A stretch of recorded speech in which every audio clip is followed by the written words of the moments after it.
안녕하십니까. 유니스티 유여림 채널입니다. 반갑습니다. 오늘은 환자혁명 25번째입니다. 주제는 콜레스테롤 저하제 스타틴 약물의 부작용이라는 내용입니다. 시작하겠습니다. 콜레스테롤 일부 시간에 콜레스테롤의 기능에 대해서 알아보았습니다. 그리고 콜레스테롤은 간에서 생성된다는 것도 알게 되었지요. 콜레스테롤은 간에서 생성됩니다. 콜레스테롤 저하제인 스타틴계의 약물은 간이 콜레스테롤을 합성하지 못하도록 막는 약입니다. 그러니까 간에 좋을 리가 없지요. 그래서 간에 무리가 가게 됩니다. 스타틴 약물 복용자는 몇 개월에 한 번씩 간 수치 검사를 하게 되는 이유입니다. 그렇게 관리를 해가며 약을 복용하니 무척 과학적인 것처럼 보이지만 사실은 그렇지 못하다는 것입니다. 단순히 간 기능만의 문제가 아니라 간암의 위험도 더불어 증가합니다. 코엔자임 Q10은 강력한 항산화제로 심장마비를 예방합니다. 스타틴 약물을 복용하는 이유도 심장마비를 예방하기 위해서입니다. 그런데 공교롭게 스타틴계 약물이 코엔자임 Q10 합성을 방해합니다. 둘 다 간에 만들어지기 때문입니다. 콜레스테롤과 코엔자임 Q10은 동시에 간에서 만들어집니다. 비유하자면 밀가루 반죽을 해서 떡도 만들고 국수도 만든다는 그런 것입니다. 그런데 반죽 자체를 억제하다 보니 떡도 못 만들고 국수도 못 만드는 그런 것입니다.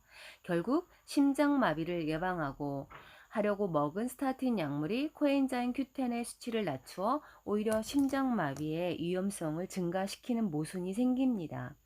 그래서 요즘은 스타틴 약물과 코엔자임 Q10을 함께 복용하라고 처방을 합니다.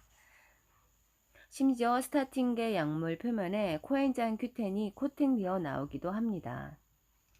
간에도 무리가 가고 심장마비 예방에도 효과가 없다면 스타틴제 처방을 고집할 이유가 있을까요? 문제는 여기서 끝나지 않습니다. 우리 뇌를 이루는 성분 90%가 콜레스테롤이라고 말을 했습니다. 그런데 콜레스테롤을 억지로 낮춘다면 치매 위험이 증가할 수밖에 없습니다. 실제로 1980년대 중반 이후 스타틴계를 판매한 이후로 실제로 치매 환자가 급증했습니다. 알츠하이머라는 대표적인 노인성 질환입니다. 스타틴의 장기 복용자들은 당장 치매는 발생하지 않는다 하더라도 머리에 멍한 느낌이나 건망증이 심해지는 것을 호소합니다. 알츠하이머뿐만 아니라 파킨슨 위험도 증가시킵니다. 스타틴 약물은 또 근육통과 관련이 있습니다. 왜냐하면 세포를 감싸고 있는 세포막과 근육의 막을 형성하는 것이 바로 콜레스테롤입니다. 따라서 콜레스테롤이 부족하면 가벼운 경우에 근육통이 옵니다. 심각하면 흉문근 융해증이라고 해서 근육이 녹아내리는 질병이 발생합니다. 근육이 녹아내리면 그것이 혈관을 타고 돌다가 신장이 막힌 경우에 사망에 이를 수도 있는 병입니다.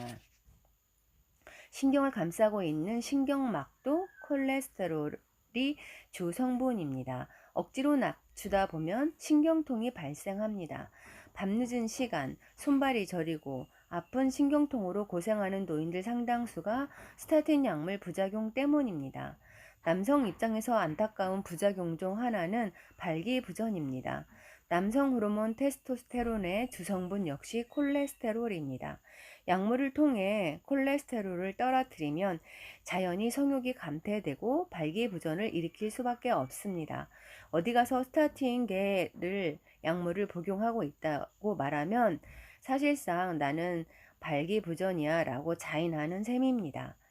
그래서 또 비아그라가 등장했습니다.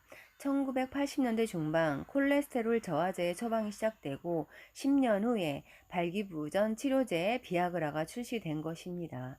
스타틴 약물 시장 점유율이 1위 리피토를 생산하는 화이자의 히트 작품이 비아그라입니다. 문제는 환자들이 스타틴 약물 부작용이라고 인지하지 못하는 경우가 대부분이라는 점입니다. 약을 먹고 바로 나타나는 게 아니라 장기간 복용했을 때 서서히 나타나는 증상들이기 때문입니다. 치매, 근육통, 신경통, 발기부전 모두 약물 부작용이라기보다 노화 현상으로 받아들이는 경우가 많습니다. 약 설명서에 다 열거된 부작용들이지만 처방 당시 병원에서 자세히 설명해 주지 않다 보니 환자들로서는 놓칠 수밖에 없습니다. 대부분의 의사들이 부작용을 심각하게 여기지 않습니다. 부작용을 부정하는 게 아니라 어쩔 수 없다는 식입니다. 부작용이 발생하더라도 스타틴을 중단하는 경우는 많지 않습니다. 증상을 완화시키는 약들이 늘 준비되어 있기 때문에 처방약의 가짓수가 또 늘어납니다. 하지만 이러한 조건은 쉽게 바뀌지 않을 것입니다. 제약회사만 더 부유해지고 진정한 패자는 환자들입니다. 콜레스테롤은 그동안 의학 용어라기보다는 마케팅 용어로 충실한 기능을 수행해 왔습니다. 대부분의 사람들이 콜레스테롤을 건강의 적으로 인식하고 있다는 사실이 그동안 자행된 의료 마케팅의 결과입니다. 콜레스테롤 기준치를 누가 정했을까요? 이 모든 일은 사람이 정했습니다. 9명의 박사가 있었는데 나중에 알려진 사실은 그중 7명이 제약회사와 금전적인 문제로 얽혀 있었다는 것입니다. 그렇게 해서 콜레스테롤 정상 수치가 정해졌고 콜레스테롤 정상 수치가 철회되거나 전면 재검토되거나 이렇게 되지 않았습니다. 그냥 그렇게 끝나고 말았습니다. 그 결과 콜레스테롤 저하제는 베스트셀러 약물로 장기간 판매 1위 자리를 고수해 왔습니다. 이는 항생제와 더불어 가장 남용이 심각한 약물 중에 하나입니다. 200명을 5년간 복용시켰을 때 그 중에 1명이 심장마비를 예방하는 수준이니 과연 약효가 있다고 말을 할 수 있을까요? 오늘은 콜레스테롤 저하제인 스타틴계 약물에 대해서 말씀드렸습니다. 감사합니다. 다음에 또 뵙겠습니다.